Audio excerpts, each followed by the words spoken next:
Hola, buenas noches a todos. Bueno, ya estamos terminando una noche que va a ser difícil que olvidemos.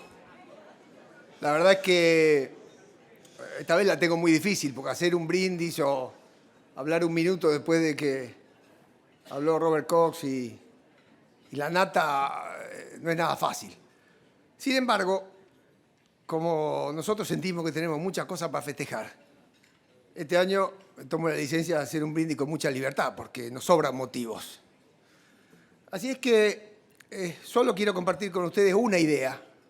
No se me van a caer más y no pienso decir nada ni más inteligente ni más valiente de todo lo que se dijo hasta acá, porque no se puede, esto ya está clausurado. Así que les robo un minuto más solo para dejar esta idea y despedir un poco el año. Nosotros tenemos la sensación de que el relato se descascaró, ¿no es cierto? A mí me da gran alegría eso. La nata, por cierto, contribuyó fuertemente a esto, ¿no? El relato del gobierno fue barrido por la realidad. La verdad que era un cuento con patas cortas, como diría mi abuela. Reconozco que a veces bien contado, porque es un mal cuento, pero bien contado, porque si no, no hubieran sacado los votos que sacaron y no lo hubieran prorrogado tanto tiempo. Un mal cuento bien contado. Pero claro, uno en el fondo se da cuenta, ya cuando en la provincia de Buenos Aires cambiaron la fábula de la cigarra y la hormiga. Esto mírenlo en internet, porque es una cosa impresionante de esta década. En los libros de texto de los chicos de la provincia de Buenos Aires, la hormiga es avara y maliciosa, y la cigarra es la que alegra la vida de todo el mundo, y cuando la cigarra le manguea a la hormiga tacaña y avara es la insensible que jode la cigarra. Eso es verdad, no es mentira. Yo ahí me di cuenta que o le creía a la presidenta o le creía a mi abuela, preferí creerle a mi abuela y dije, este relato es trucho. Los abuelos no le pueden mentir a los nietos. Pero mírenlo, mírenlo porque es impresionante decir que la hormiga es mala y que la cigarra le hace el bienestar al resto. Hay que tener mucha imaginación y un poco de perversidad también. Sin embargo, yo quiero dejar una cosa sentada atrás de esto del relato, es que los cuentos son importantes para las personas. Nosotros los economistas tendemos a creer que todos hacemos bien las cuentas, pero una vez un economista amigo me dijo, no, mirá, lo que le importa a la gente son los cuentos. Eso le importa a la gente, no las cuentas. Los cuentos, si no hay cuentos, no hay vida. Y yo me quedé pensando mucho tiempo, porque en la facultad nos enseñan a hacer las cuentas a nosotros, ¿no? Y estaba pensando, y hace rato vengo pensando, pues me tropecé con uno de los Pumas del 50, hace 50 años. ¿Se acuerdan los Pumas esos que hicieron que los Pumas se llamaran Puma en Sudáfrica? Y entonces varios de ellos fueron invitados, muchos de Rosario, algunos de los duendes de aquellas épocas, fueron invitados este año al partido homenaje. ¿Ustedes se acuerdan de eso? No sé, lo que sigue el rugby seguro que sí, está Senatore por ahí, seguro que sabe. Entonces uno de ellos me dijo, y entramos al vestuario y le dijimos a los muchachos, si ustedes juegan el mejor partido de su vida, si no se equivocan nunca, si ponen todo el corazón, si salen todos rotos, si van para adelante, si tienen suerte, van a ganar. Eso pasa una sola vez en la vida. ¿Qué es eso? Eso es un buen cuento. Bien contado, el senador sabe si es verdad o no, a mí me lo contaron uno de los que estaban ahí, y los Pumas ganaron. Porque los cuentos a veces se hacen realidad. Digo, lo de Mandela es un cuento. Es un cuento que tiene una película, se llama Invictus, que seguramente el tipo escribió en la cárcel, y después de 30 años dice, mira, acá esto es la apartheid no va más, pero es un cuento bien contado. Un cuento, ¿no? Si Obama es presidente negro es porque Luther King hace muchos años contó un cuento. Entonces, la vida sin cuentos no se pueden vivir. Lo que pasa es lo importante es que el cuento sea un buen cuento, ¿no? Entonces, la Argentina tuvo su cuento. Nuestros abuelos tenían su cuento. Vamos a hacer la América, brazo atrás, brazo adelante. 15 años, 14, el barco, la esposa, los hijos, que estudien los hijos, la casita. Un cuento bien contado. La Argentina fue un país impresionante porque contaron bien el cuento.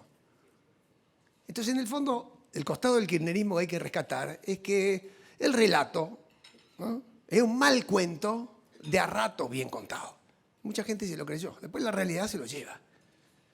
Pero la importancia de los cuentos en la vida de la persona es central. Entonces, el único desafío que que yo quiero dejar hoy es que en el fondo la Argentina me parece acaso empezar a cambiar en algún sentido, y ojalá que así sea.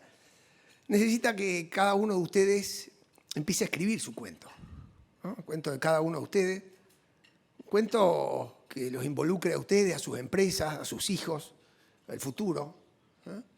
Y el secreto de esto es que el cuento de cada uno esté inscrito en un cuento más grande, un cuento que nos abarque a todos, un cuento mayor, donde vivamos en un país donde los políticos chorros van presos. Eso es un cuento, pero es un buen cuento, donde exista competitividad y laburo, cultura del trabajo, y donde la Argentina exporte y sea un pedazo del mercado mundial como era hace 100 años. Eso es un buen cuento. Que haya libertad de expresión, que no te aprieten a los jueces, eso es un buen cuento. Entonces, un cuento de cada uno de ustedes que esté involucrado en un cuento donde no haya confrontación, donde no haya grietas. Ese es el cuento. Ahora, hay que soñarlo el cuento y hay que vivirlo intensamente para que pase lo que decía Walt Disney, que es eso de que si uno sueña fuerte, fuerte, y hace un buen cuento y se lo cree, corre el riesgo de que el cuento al final se haga realidad. Y en el fondo la Argentina tiene que hacer eso. El preámbulo de la Constitución es un cuento bien contado. Claro, lo olvidamos, lo dejamos recitar, no se enseña en las escuelas. Se pasaron la Constitución por... Entonces, eso hace falta, y eso es lo que hace falta pedir. Ahora dice, no, mirá, esto la Argentina está perdido, esto no va a cambiar. Mirá, nadie dice, ni hubiera dicho nunca jamás que Moralito en Jujuy le ganaba a Milagro Sala, a Feilner y a Cristina juntos. Eso es un principio de cambio. Nadie hubiera dicho que en Tucumán la gente salió a la calle y reclamando por las elecciones hizo que las elecciones después fueran limpias, transparentes. Eso es un cuento, un principio de ejecución. Que Vidal le gane a Aníbal Fernández, es un cuento. Es un cuento que empieza ahí y que a lo mejor se está empezando a hacer realidad. Por supuesto, cuanto más fuerte cada uno de nosotros lo sueñe, cada uno de nosotros lo viva, hay más chance que ese cuento se haga realidad. Un buen cuento, bien contado. Entonces, nos dice el relato denostatorio, bueno, el relato no tenía que ver con la realidad porque no era un buen cuento. Mi abuela sí contaba buenos cuentos, la Argentina tiene que volver a esos cuentos. Ya para terminar, porque esta es la única idea que tengo, o sea, pensemos en un cuento que haga la Argentina un país que sea parecido a lo que prometía hacer hace 100 años, nada más, que recupere la movilidad social. Yo les pido para hacer el brindis que nos paremos, todos. A ver, de a poco, que sea un último esfuerzo, ya se va el año. No, digo, porque al cuento nosotros ya le elegimos música, ¿no? Tiene música. Es un cuento que tiene que escribir para sus hijos y que lo tienen que saber contar y que se puede cantar. Hace mucho que lo cantamos.